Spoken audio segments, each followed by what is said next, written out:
Why do addicts and alcoholics leave their families and even their children? That was actually a question that was left in a comment in one of my videos months ago, and I put it on my list because I knew I wanted to cover that topic.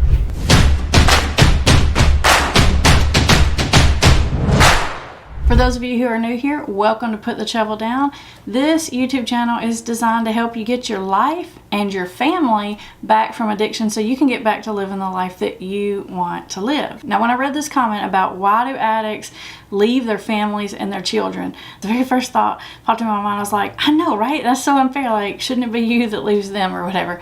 Because in my mind, that's probably what the family member was thinking, especially if this is like your spouse. I mean, on some level, you got to be a little bit like, are you serious? You're leaving me? What? So I want to explain to you how and why that happens. And of course, it is all about the thinking and the psychological processes and how we rationalize and justify making a decision like that. Now, one of the most common ways this happens is because the family basically puts an ultimatum out there. They say something like, if you're going to keep doing blank, you can't live in this house, or I'm not going to be around you if you're drinking, or don't come back until you're sober. Now, in an overall sense, I am totally fine with having a boundary for yourself. In fact, I have a whole playlist about videos on boundaries. You should check them out if you haven't already. However, make sure that when you're saying something like this, that you actually really and truly mean it. Because a lot of times you're saying that, but what you're really saying is like, I really mean it, get your act together. And in your mind, you think, okay, they're going to choose me, they're going to choose this family. Obviously, they're not going to choose the drug. But guess what? You back them into a corner and they choose the drug. Now, how in the world do they make that okay? Like, how do they justify it? Because I guarantee you, they're not telling themselves, I chose the drug over my family, even though that's kind of what's happening. Now, one of the ways that they may justify it is they may use something called a moral justification, which is when we tell ourselves that we're doing something that's immoral, but we're doing it for a moral or ethical reason.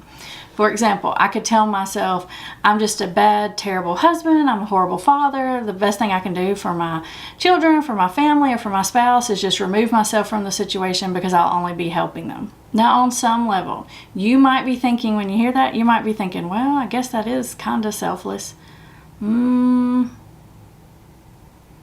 Really? Or is it just letting yourself off the hook of actually doing something about the problem? Now, to go along with that, they could be telling themselves on some level, I just don't deserve a good family. I don't deserve good things. And that may sound so sad and heartbreaking to you, but on another level, it's just a way of letting yourself off the hook of actually dealing with the addiction. And it's actually a pretty smart one, because when you say things like that, people don't get mad at you. They're like, you are worth it, you do deserve it, you can beat this, and they come at you with all this like empathy and love, when really what's happening is, again, it is sort of like letting yourself off the hook. Now, another way that we make this okay in our mind when we have an addiction is that we basically like turn everyone against us. So essentially, everyone in your life gets so mad at you and upset with you that they're probably acting like a crazy person. They're crossing your boundaries. They're trying to control you. They're sneaking and lying to you too. And in your mind, you tell yourself, I can't stand these crazy people anymore. I got to get away from them. So when your husband or your wife comes and says, it's the alcohol or me, you're to the point that you're like, it's the alcohol because y'all are crazy. When in reality, in most situations, okay, maybe not all, sometimes they are crazy, but in most situations like this, yeah, the family is behaving crazily, is that a word? But the addiction is triggering them to be crazy. A lot of times when I'm working with married people, I say, listen, promise, I know you think that your wife or your husband is not even worth it right now because they're just mean.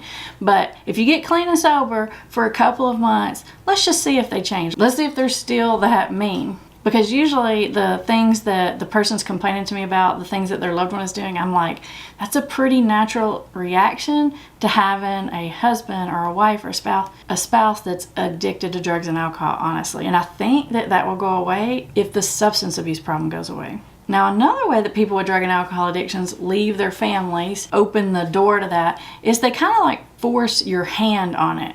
They continue until you have to be the bad guy and ask them to leave or tell them to leave or tell them they can't be there anymore. And they push and push and push. It's kind of like when you want to break up with someone, but you just act so bad you make them break up with you. It's kind of one of those kind of situations. A situation like this has ever happened to you, either you've done it because you've been on the addiction side or on the family side, or you've seen it happen to someone else, give this video a thumbs up so I at least know that we're on track. Now, as always, there is a link in the description that will take you to tons of free addiction recovery resources, so make sure you check those out.